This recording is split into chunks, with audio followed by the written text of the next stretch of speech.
રંગ અવધૂત મારો, રંગ અવધૂત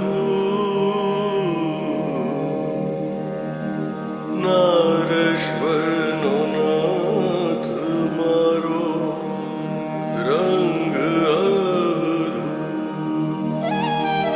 રંગ અવધૂત મારો, રંગ અવધૂત નારેશ્વરનો નાથ મારો, રંગ અવધૂત. રંગ અવધૂત મારો, રંગ અવધૂત નારેશ્વરનો નાથ મારો, રંગ અવધૂત.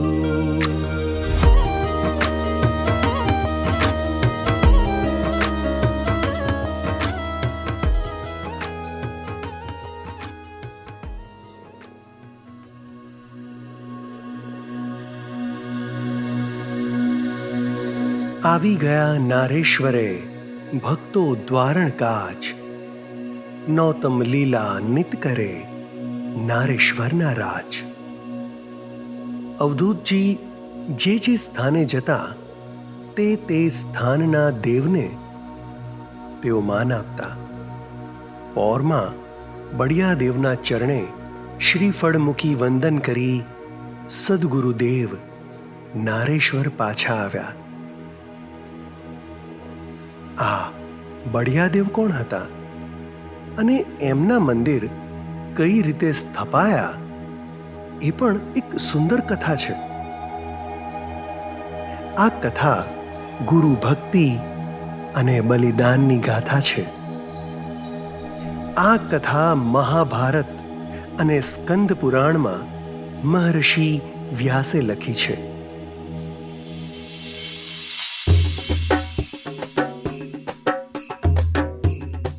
સ્વર્ગમાં એકવાર વસંતોત્સવ ઉજવાઈ રહ્યો હતો. અમરાપુરીમાં શ્રી હરિ, વિષ્ણુ, બ્રહ્માજી અને મહાદેવ પણ આવ્યા. રત્નજડિત સ્તંભોવાળા સુંદર મંડપમાં સુવર્ણ સિંહાસન પર ઇન્દ્ર બેઠા હતા અને સંગીત નૃત્યનો રંગ જામ્યો હતો. આ દરમિયાન કોકિલ કંઠી અપ્સરાના ગાયન પર બ્રહ્માજી મોહી ગયા. એકદમ ઊભા થઈ વાહ વાહ કરી તેને નવાજતા રહ્યા. દેવ સભામાં વિધિના દેવતાનું આવું વર્તન જોઈ સૂર્યવર્ચા નામનો યક્ષ ખડખડાટ હસી પડ્યો અને બોલ્યો, સ્વયં ચતુરાનંદ બ્રહ્માજી કેવા અપ્સરાના સૌંદર્ય પર લલચાયા. આ વાસના કેટલી પ્રબળ છે કે સ્વયં બ્રહ્માજીનું ચિત્ત ચંચળ થયું.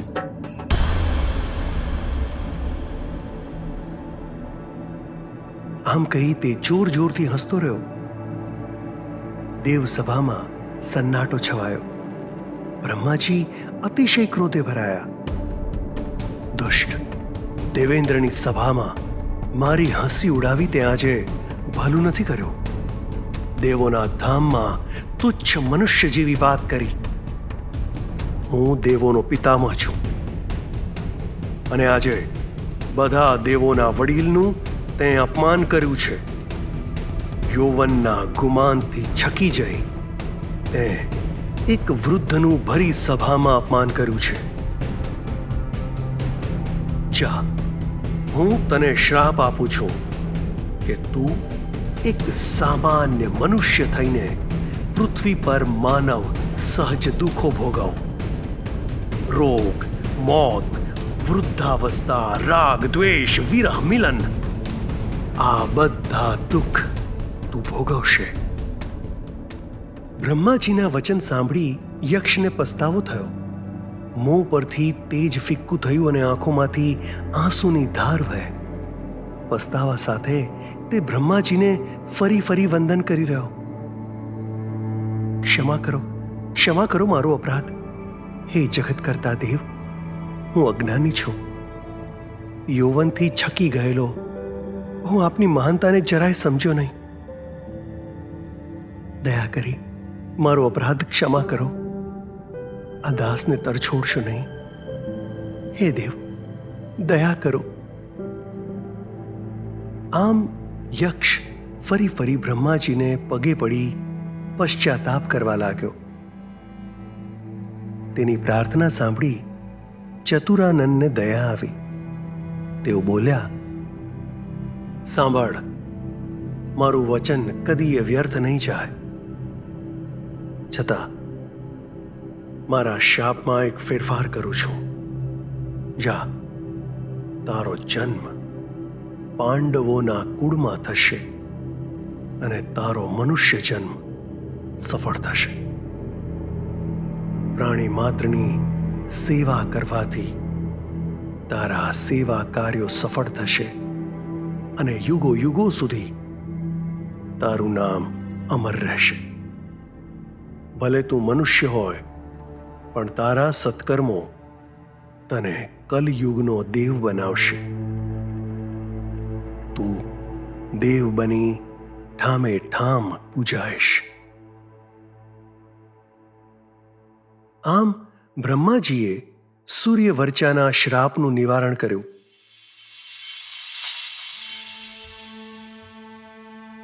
તે સમયે પૃથ્વી પર કૌરવો અને પાંડવો આમ બે ચંદ્રવંશી રાજાઓ હતા.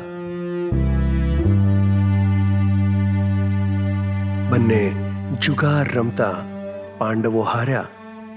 રાજપાટ બધું હારવાને કારણે તેઓ શરત પ્રમાણે વનવાસ ગયા. ફરતા ફરતા પાંડવો હિડંબ વન આવ્યા. આ વનમાં હિડંબ નામે એક માયાવી રાક્ષસ રહેતો હતો. હિડંબની એક બહેન હતી. તેનું નામ હિડંબા. તે ખૂબ શક્તિશાળી હતી અને હવે તે લગ્ન યોગ્ય થઈ હતી. એક દિવસ હિડંબા વનમાં ઝૂલો ઝૂલી રહી હતી. તે સમયે પાંડુપુત્ર ભીમ ત્યાં ઈંધણના લાકડા લેવા નીકળ્યો હતો. પુષ્ટ શરીર, યૌવન સહજ, શૌર્યવાન યુવાનનું રૂપ જોઈ રાક્ષસ કન્યા તેના પર મુગ્ધ થઈ. બંને સામસામે મળ્યા. એકબીજા સાથે વાતો થઈ. આમ બંનેને પ્રેમ થયો. બંને પરણ્યા. કેટલાય દિવસો સાથે રહ્યા અને સંસાર માંડ્યો. હિડંબા ગર્ભવતી બની. પણ આ તરફ શરતના માર્યા પાંડવોએ ત્યાંથી જવું પડ્યું. ભીમે હિડંબાને વનવાસ પૂરો થતા ફરી મળવાનું વચન આપ્યું. મહિના પૂરા થતા હિડંબાએ એક સુંદર તેજસ્વી બાળકને જન્મ આપ્યો. અતિશય બુદ્ધિશાળી અને શક્તિનો ભંડાર. તેના માથા પર બહુ ઓછા વાળ, તેથી તેનું નામ ઘટોત્કચ રાખવામાં આવ્યું. મોટા થયા પછી ઘટોત્કચે ખૂબ તપશ્ચર્યા કરી અને માયાવી શક્તિઓ પ્રાપ્ત કરી. મૂરસુતા નામની એક શક્તિશાળી સ્ત્રીએ કામાખ્યા માતાની સાધના કરી વરદાન મેળવી વજ્ર સમાન કાયા મેળવી અને તેથી તેનું નામ કામકટોકટી રાખવામાં આવ્યું. તેણે પ્રણ લીધું હતું કે જે કોઈ નર મને યુદ્ધમાં હરાવશે અને પ્રશ્નોત્તરીમાં નિરુત્તર કરશે તેની સાથે જ હું પરણીશ. મેધાવી ઘટોત્કચે કામકટાને યુદ્ધ અને પ્રશ્નોત્તરીમાં હરાવી તેને પરણી પોતાના વનમાં લઈ આવ્યો. સૂર્યવર્ચા યક્ષનો જન્મ આ કામકટાના ઉદરે થયો. પૂરા મહિના થતા કામકટાને ત્યાં સુંદર અને દિવ્ય બાળકે જન્મ લીધો. શુભ નક્ષત્ર, શુભ ઘડી અને શુભ દિવસ અને વારે તેનો જન્મ થયો. સુંદર અંગ ઉપાંગ અને તેજસ્વી કપાળ, જટા સમાન વાળ, સુંદર કાળા વાળને કારણે આ બાળક સ્વરૂપવાન દેખાતો હતો. તેથી તેનું નામ બર્બરિક રાખવામાં આવ્યું.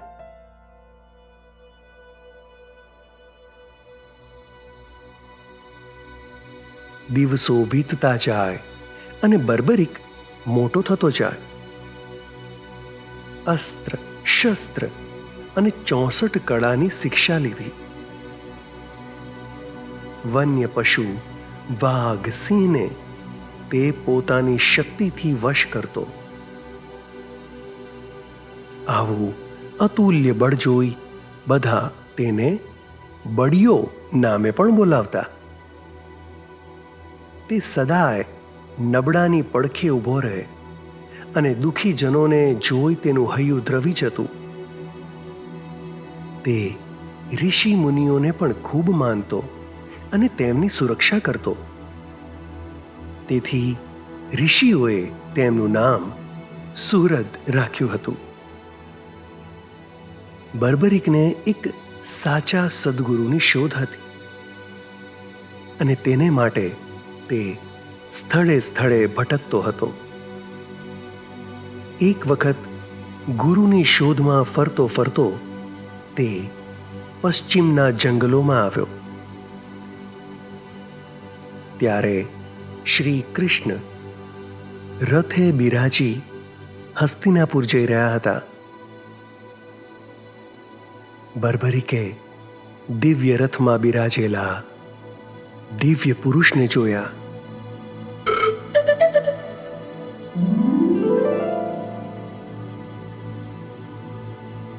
શ્રી કૃષ્ણના દર્શન થતા બળ્યો મુગ્ધ થયો અને તન મનનું ભાન ભૂલ્યો.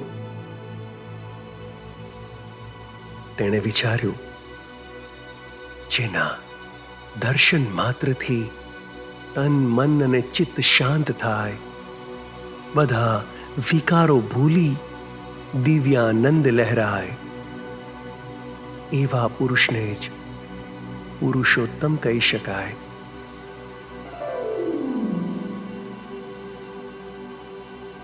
હૈયામાં ઉભરાતા આનંદ સાથે તેની આંખો પણ ઉભરાવા માંડી.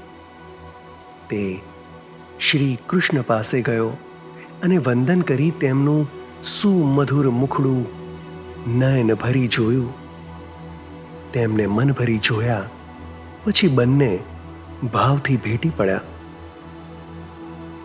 શ્રી કૃષ્ણે પણ જાણી લીધું કે આ ભીમનો પૌત્ર છે. શરીર સૌષ્ઠવ અને શક્તિના ભંડાર સમાન બર્બરિકને જોઈ શ્રી કૃષ્ણએ વિચાર કર્યો, આની શક્તિનો જગ કલ્યાણ માટે ઉપયોગ કરવામાં આવે તો આ વિશ્વમાં કેટલાય મહાન કાર્યો થશે.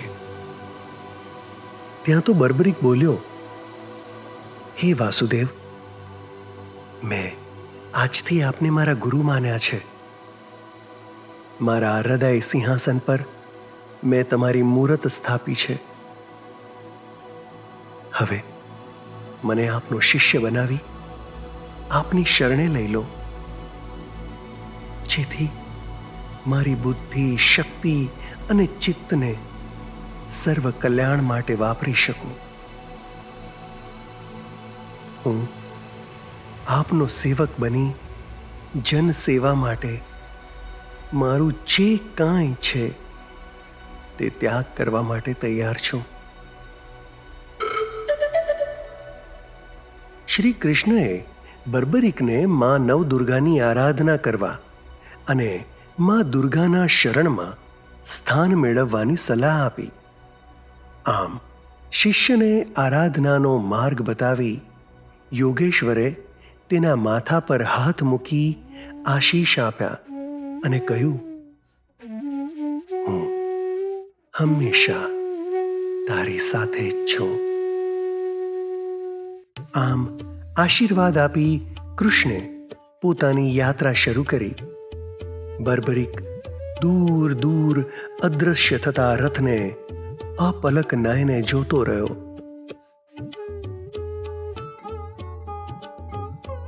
રથ અદૃશ્ય થતા તે ઝબકીને જાગ્યો અને ગુરુ વચન યાદ કરી ગુરુ આજ્ઞા શિરે ધરી ગહન વનમાં મા દુર્ગાને પ્રસન્ન કરવા માટે તપ કરવા બેઠો.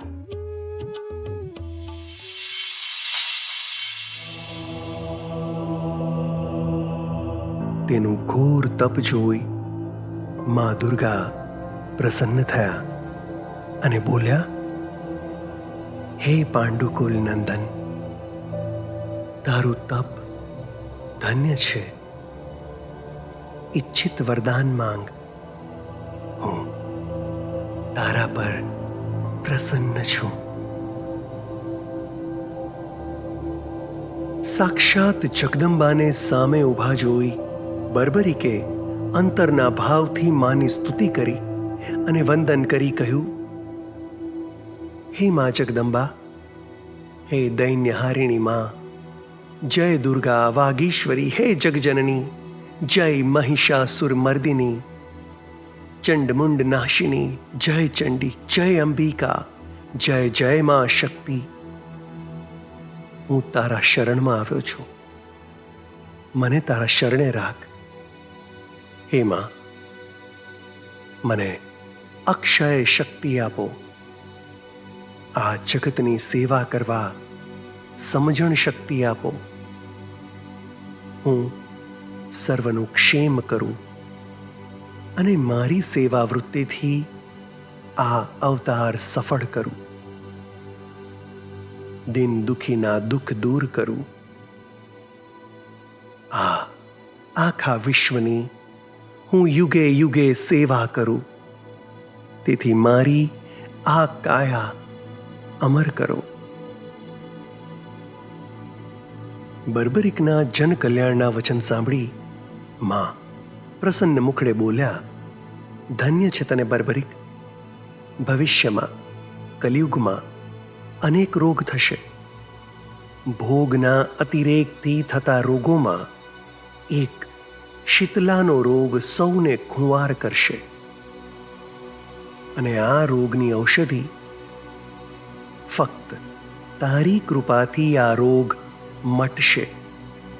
તેથી આજથી હું તારું આ મસ્તક અમર કરું છું. હે વીર, તારી કૃપા થતા સૌનું ક્ષેમ થશે.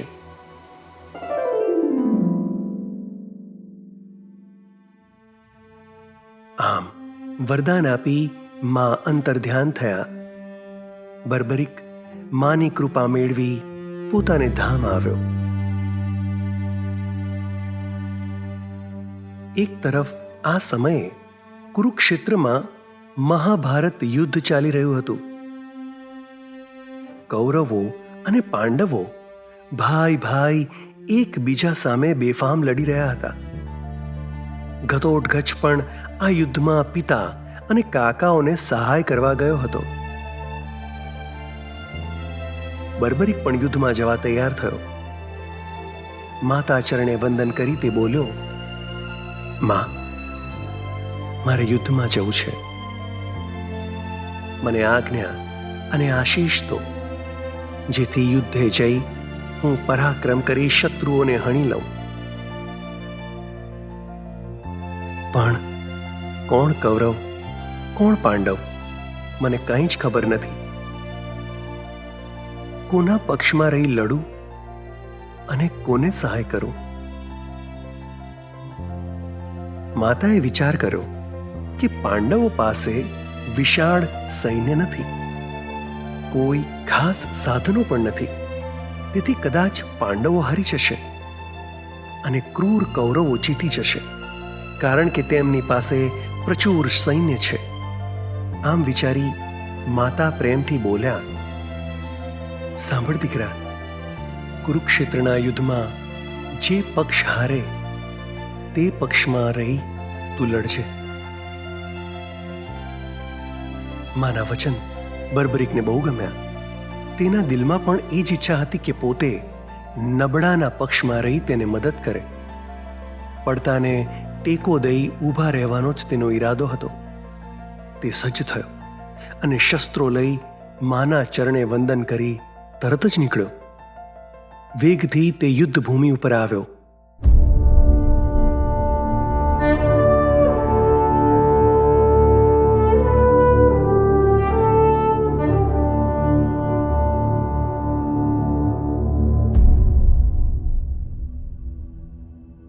શ્રી કૃષ્ણે તેને જોયો અને વિચાર્યું, આ તો મારો શિષ્ય બર્બરિક છે.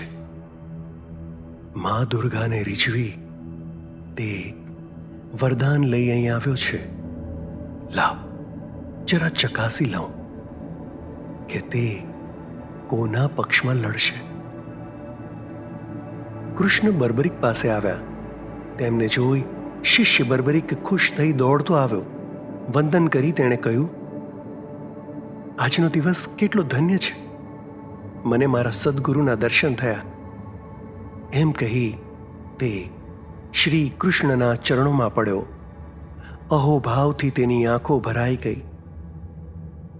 એના ભક્તિભાવથી શ્રી કૃષ્ણ પ્રસન્ન થયા. તેને છાતી સરસો ચાપી કૃષ્ણ બોલ્યા, વત્સ, તું કોના પક્ષમાં રહી લડવા આવ્યો છે? કૌરવ પાંડવ બેવમાંથી તું કોને સાથ આપીશ? બર્બરિકે કહ્યું, પ્રભુ, હું મારી માતાને વચન આપી આવ્યો છું કે જે પક્ષ હારશે તે પક્ષમાં રહી હું યુદ્ધ કરીશ. હાર્યાના બેલી થવું એ જ મારું કર્મ છે. આપે પણ મને એ જ શીખવ્યું છે. તો હું મારો ધર્મ કેમ ચૂકી જાઉં?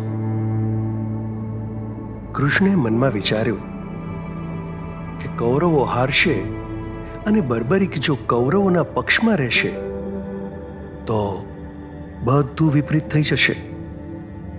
તેમણે બળિયાને નખશીક નિરખ્યો અને બોલ્યા, તું લડવા ફક્ત 3 બાળ લાવ્યો છે. આવા મોટા યુદ્ધમાં ફક્ત 3 બાણ લઈ તું કેવી રીતે લડીશ? શ્રી કૃષ્ણના વચન સાંભળી બર્બરિક ખૂબ હસ્યો અને બોલ્યો, સદગુરુ, આપની કૃપા શું અધિક નથી? આ યુદ્ધ માટે મને ફક્ત એક જ બાણ બસ છે. એક જ બાણથી હું આ સર્વનું કચ્ચર ઘાણ કરી શકું છું.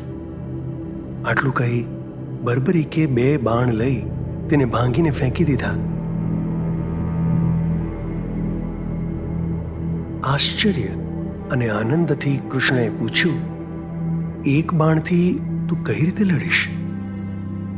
બળિયાએ કહ્યું, મારા મંત્રની શક્તિથી આ બાણ પ્રથમ શરીરના એ ભાગની જાણ કરે છે કે જે ભાગ પર સામેવાળાની મૃત્યુ હોય.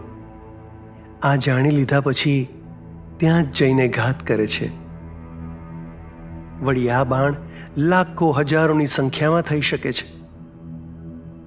આમ એક જ બાણથી હું સર્વનો નાશ કરવા સમર્થ છું. કૃષ્ણએ કહ્યું, વત્સ, તું તારું બાણ ચલાવ અને મારું મૃત્યુ કયા અંગ પર લખ્યું છે તે મને બતાવ. સદગુરુની આજ્ઞા શીશ પર ધરી બર્બરિકે બાણ છોડ્યું. સર્ર સર્ર કરતું આ બાણ કૃષ્ણ પાસે ગયું અને જમણા પગના અંગૂઠાને સ્પર્શ કરી બળ્યા પાસે પાછું આવ્યું. શ્રી કૃષ્ણે આ જોઈ વિચાર્યું, આ બળ્યો જો જીવશે અને કૌરવોને હારતા જોઈ પાંડવોનો કચ્ચર ઘાણ કરશે, કંઈક યુક્તિ કરી એના પ્રાણ લઈ લઉં. કૃષ્ણ બોલ્યા, ધન્ય છે તને બળિયા, તારી શક્તિને ધન્ય છે. બળિયાએ કહ્યું, પ્રભુ, મને શું કામ ધન્યવાદ આપો છો? સદ્ગુરુ, હું આજે જે કાંઈ છું એ બધું આપનું જ છે. જે મારું છે તે બધું તમારું છે. મારું તન, મન, ધન બધું જ આપના ચરણે અર્પણ છે ગુરુનાથ. આમ કહી શ્રી કૃષ્ણના ચરણે માથું મૂકી ગુરુના આશીર્વાદ માટે તે વિનવી રહ્યો. શ્રી કૃષ્ણએ મનમાં નક્કી કર્યું, જગતના કલ્યાણ માટે આનું શિર છેદું અને આ જગતની ભલાઈ માટે બળિયાને દેવ બનાવો. આમ વિચાર કરી તેઓ બોલ્યા, હે વીર બળિયા, હું તારો ગુરુ તારી પાસે કંઈક માંગુ છું. તું થોડી ધીરજ રાખી સાંભળજે. માંગો પ્રભુ, શું જોઈએ આપને? મારું તન, મન, પ્રાણ બધું સદ્ગુરુના ચરણોમાં હું કુરબાન કરી દઉં. મારા જીવનની આ ધન્ય ઘડી છે કે મારા સદ્ગુરુ આજે મારી પાસે કંઈક માંગે છે. કહો પ્રભુ, શું જોઈએ? હું અબ ઘડી આપી દઉં. શ્રી કૃષ્ણએ કહ્યું, તારું શીશ.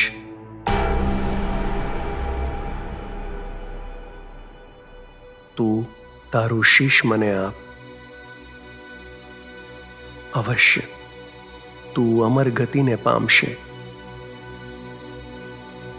બળિયાએ એક ક્ષણ વિચાર્યા વિના કહ્યું, ભલે પ્રભુ,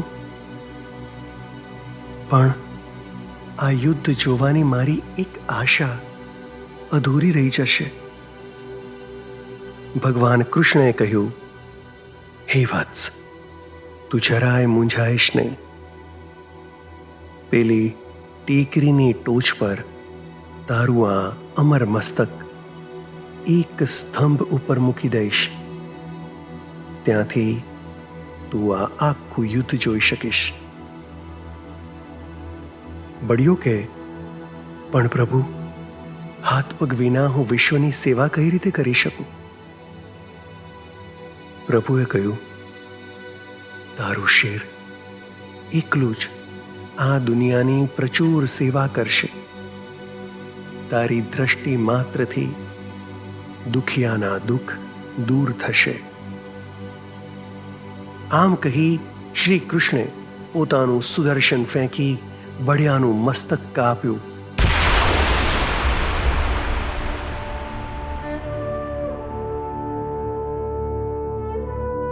અને ટેકરીની ટોચ પર સ્તંભ ઉપર સ્થાપ્યું. કુરુક્ષેત્રમાં તે પછી યુદ્ધનો આરંભ થયો.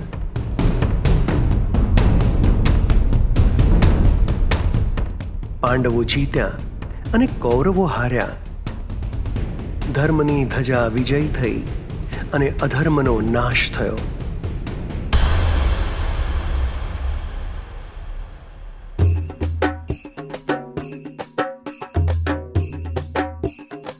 યુદ્ધ પછી પાંડવોમાં એક વિવાદ થયો કે કોની શક્તિને કારણે આ યુદ્ધ તેઓ જીત્યા. અર્જુન કહે, મારા શૌર્યને કારણે. ભીમ કહે, મારા બળને કારણે. યુધિષ્ઠિર કહે, મારા કુનેહને કારણે. આમ પાંડવોએ વિવાદ શરૂ કર્યો. ત્યાં મંદ મંદ હસતા નંદકિશોર બોલ્યા, શું કામ આટલો વિવાદ? ચાલો, ટેકરી ઉપર બળિયાનું મસ્તક આ આખું યુદ્ધ જોઈ રહ્યું હતું. એણે જ આખું યુદ્ધ બરાબર જોયું છે. એને જઈને પૂછીએ, એ જ સાચો જવાબ આપશે. શ્રી કૃષ્ણની વાત સાંભળી બધા સહમત થયા.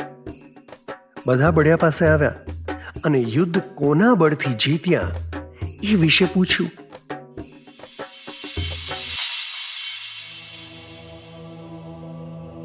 ત્યાં તો બળિયાના એ મસ્તકે મધુર હાસ્ય કરી કહ્યું, દાદા ભીમ, કાકા અર્જુન, કે વડીલ દાદા યુધિષ્ઠિરના કુનેથી કોઈ આ યુદ્ધ જીત્યું નથી. કોઈ પાંડવના શૌર્યને કારણે આ યુદ્ધ જીતાયું નથી. આ મહાભારત યુદ્ધ જીતાડનાર મારા સદગુરુ સર્વેશ્વર શ્રી કૃષ્ણ છે. એના વિના બધાનું શૌર્ય વ્યર્થ છે. યોગેશ્વર શ્રી કૃષ્ણની શક્તિને કારણે જ પાંડવો આવા મોટા યુદ્ધને જીત્યા છો. પાંડવો શર્મિંદા થયા અને હાથ જોડી વાસુદેવની ક્ષમા માંગી. યાદવરાજ શ્રી કૃષ્ણ બોલ્યા, બોલ વત્સ, હવે તારી શી ઈચ્છા છે? બળિયાએ કહ્યું, મને મારી માતા પાસે હિડંબ વન લઈ જાઓ. પાંડવો સાથે શ્રી કૃષ્ણ એક પાલખી શણગારી તેમાં બળિયાનું મસ્તક લઈ માતા પાસે લઈ ગયા. કૃષ્ણએ કહ્યું, બળિયા, એક વાત સાંભળ. આ જગતના રચયિતા બ્રહ્માજીએ માનવોને માટે કર્મ પ્રમાણે અનેક ઘાટ ઘડ્યા છે. કર્મ પ્રમાણે રોગ પણ આપ્યા છે અને તારી બાધાથી અનેક રોગીઓના રોગ ટળશે. ગામે ગામના પાદરે લીમડા અથવા સીમડાના વૃક્ષ નીચે તારા મંદિર સ્થપાશે. તું દીનજનોનો દેવ થશે અને દીનજનોનો સેવક. જન સેવાથી તારી નેમ જરૂર સફળ થશે.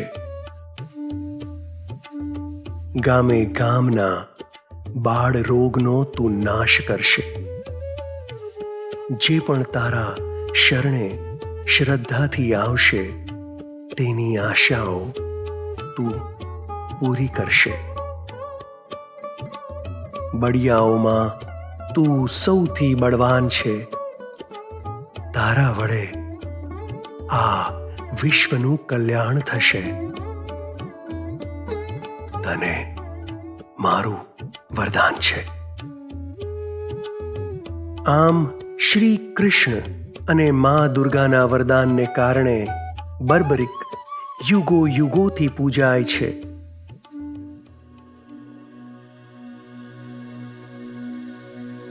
કથા આ બલિદાનની ગુરુ ભક્તિની તેમ ભાવે ભણશે સુણશે તેનું થાશે ક્ષેમ. આવા બળિયા દેવને પ્રથમ પ્રણામ કરી પછી જ અવધૂતજી પૌર ગામમાં મુકામ કરતા અને સ્થાન દેવતાને માન આપી સદગુરુને સ્થળે મુકામ કરતા. અલખ કહે આગળ સુણો અવધૂત લીલા સાર. નારેશ્વરમાં કરી રહ્યા સ્વયં દત્ત અવતાર. અવધૂત ચિંતન શ્રી ગુરુદેવ દત્ત.